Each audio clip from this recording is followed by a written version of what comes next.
Collective. General reading tayo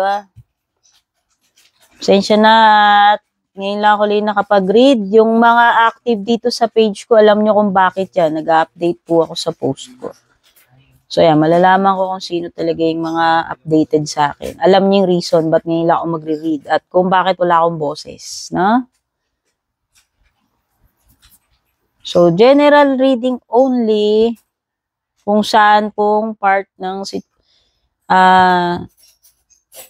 sitwasyon ninyo tumutugma ito. Hindi ko rin controlled kung past, present, future energies man yung lumilitaw dito base sa inyo. Pero iba-iba naman ang nanonood at ito ay general reading, ibig sabihin pang nakararami. Wait lang, pipili lang ako ng baraha yan. Okay.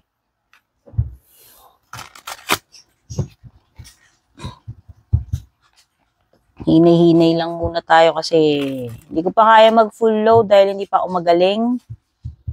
Kailangan ko lang talaga mag-read.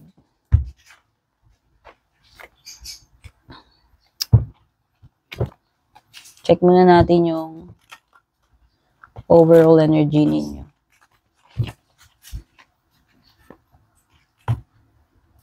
You have 6 of Cups reverse dito.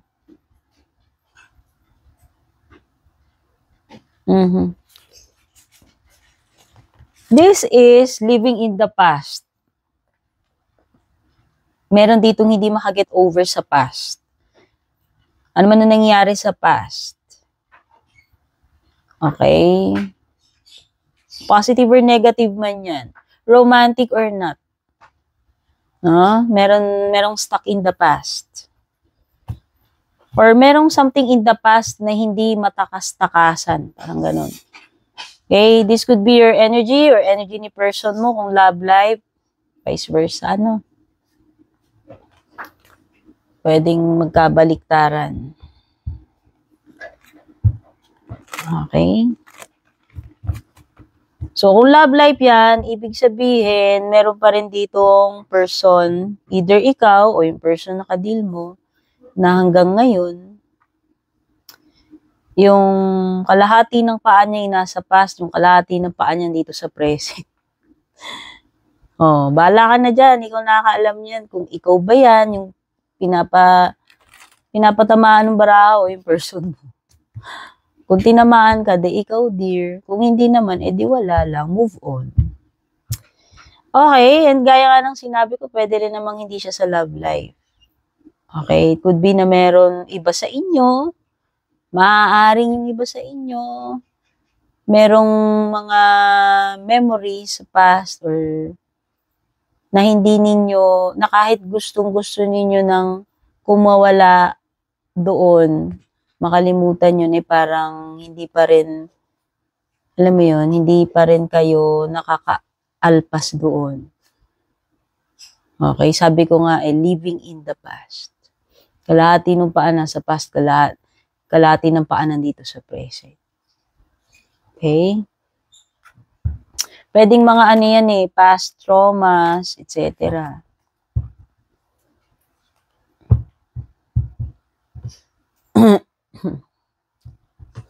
So, ano yung unexpected? You have the Four of Swords.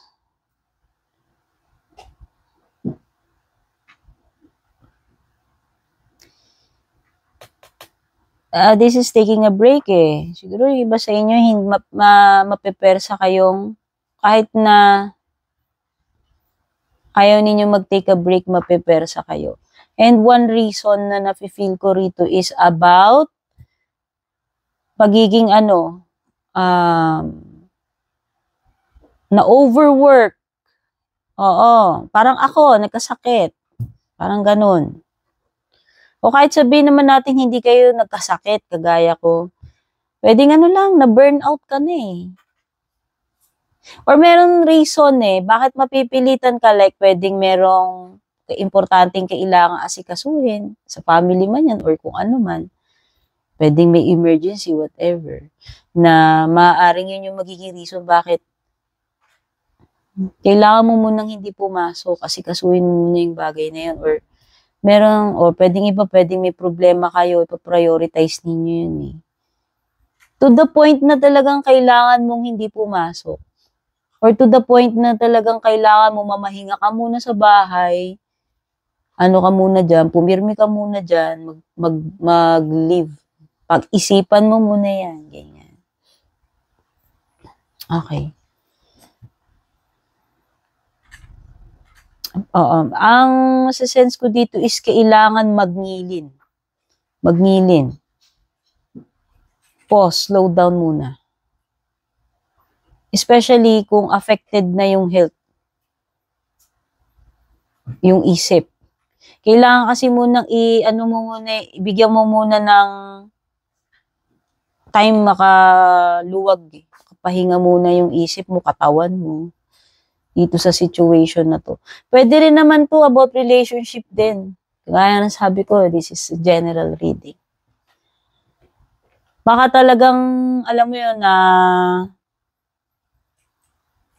anong tawag dito? Pwedeng nagkakaroon na ng matinding friction between you and this person or overwhelming na emotions.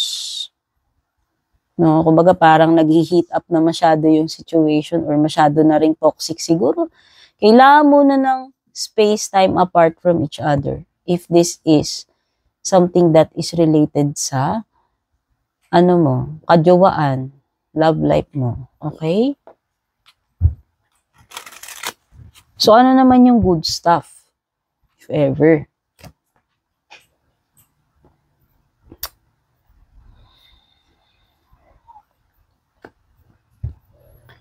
Good stuff is, I think, merong competition dito. But, this is healthy competition.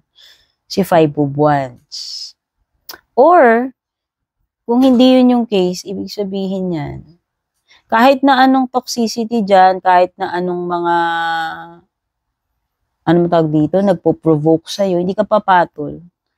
Alam mo yun, hindi na ikaw si Patola. Dito sa toxic something na to, pwedeng mga grupo ng tao, kahit isang tao lang, or situation na you are wiser na alam mo na kung kailangan mo pa bang i-concern yung sarili mo sa mga ganyan bagay, kailangan. Alam mo na kung alin yung dapat lang na paglaanan mo ng energy mo. Yan. Yun yung ibig ko sabihin. So, whether ito in general or sa love life mo, sa work, etc. No? Kasi parang may toxic energy or competition dito. Ngayon, sa love life mo yan, kumbaga alam mo na kung kailan mo alam mo na kung kailan mo dapat patulan, hindi patulan tong person mo. Parang ganun. Alam mo na lang kung kailan ka magbibigay, kailan ka nalang mananahimik, or kung may balti ka, kung gusto mo pumatol. Alam mo na eh. Parang ganun. Okay, so sabi ko nga ka na dito eh. Choosing to be, kumbaga yung healthier option na lang lagi yung pinipili mo sa bawat situation, whether sa sa love life mo man or hindi.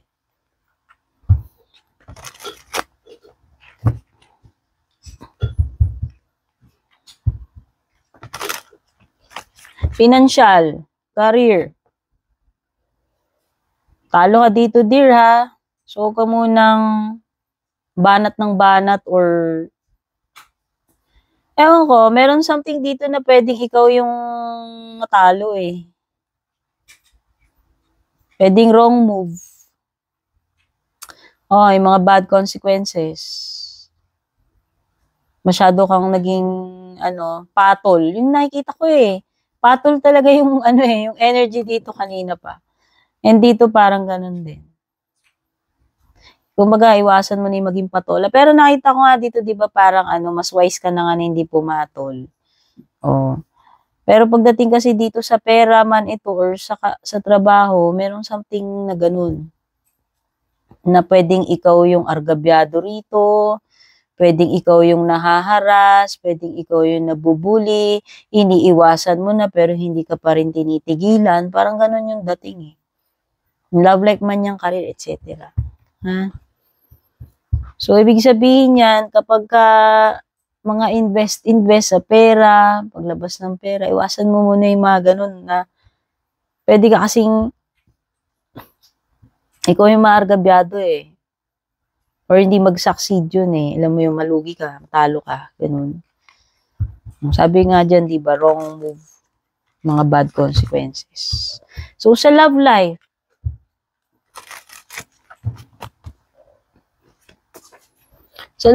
mo, you have the lovers, Gemini energy. Pwedeng ikaw si Gemini, o may Gemini ka, Sun, Moon, Rising, o yung first one naka-deal mo. By the way, mga signs dito, pwedeng may water, malakas yung air.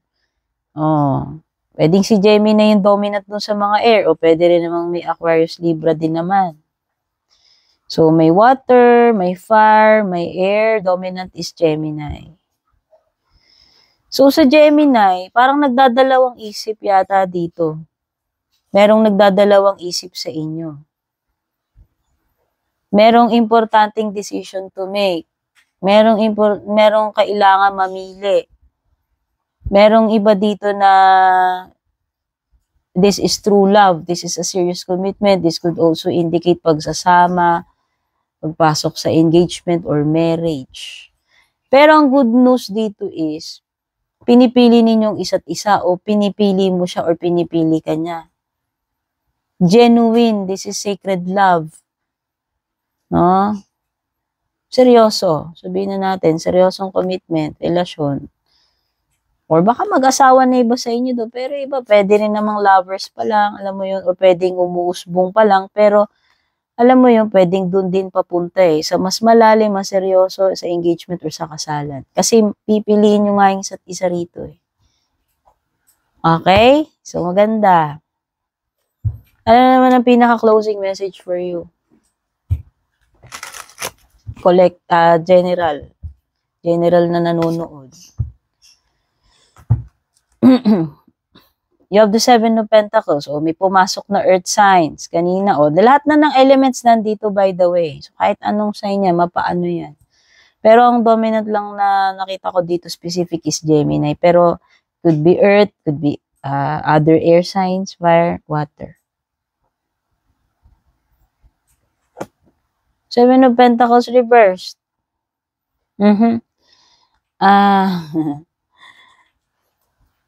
Feeling ko dito, this is something na parang hindi na nakapaghintay. Nung una, nag-invest ng time, ng energy dito, may bagay na sinimulan, or kung ano man yan. No? Nung una, parang ang mood, ang energy ng person na ito is, okay, I'm willing to work for this. I'm willing to wait. Feeling ko may mapapala ako dito. Feeling ko worth it. Ganun. Pero, in the end, hindi rin. In-abort mission din. Alam mo yun, parang nag-pack up. Then, okay, inabandon na lang yung situation. Parang hindi na itinuloy. Yun eh, may parang abort mission or abandonment eh. So, hindi na hinintay yung hindi na nahintay, yun. Kung ang pinaka-perfect na term na masasabi ko is hindi na nahintay. Hindi ko alam kung anong mga reasons. Pwedeng nainip, pwedeng naburyong, nagbago isip. Okay? So, sad lang. Ang feeling ko kasi, may potential naman to eh. Itong situation na to, whatever ito. Kasi general reading to. Kung saan tumutugma sa inyo. Kung love life, di love life. Kung career, kung sa family, kung sa sarili, etc. Bahala kayo. Sa tingin ko may potential eh. Ayan na yung mga coins oh. Parang alam mo yun, nagsayang ka lang eh. Numpisaan mo na, hindi mo natapos. Dahil lang ganito, ganyan. Dahil hindi ka na nakapaghintay or dahil ba may something shiny or may something better. Or talaga bang nag-change of mind, change of heart ka na lang bigla? Alam mo yun? Or meron bang something like nakapagpabago ng isip mo na pwedeng hindi naman sinasadya, na alam mo yun, parang twist. Anong tawag dito? Twist ng tadhana? Hindi ko alam. Basta yun. Yun yung mga energies na na-pick up ko dito. So, yun lang. Pag okay na ako, guys, balik na tayo sa dati nating format. Yun kay lahat, babus.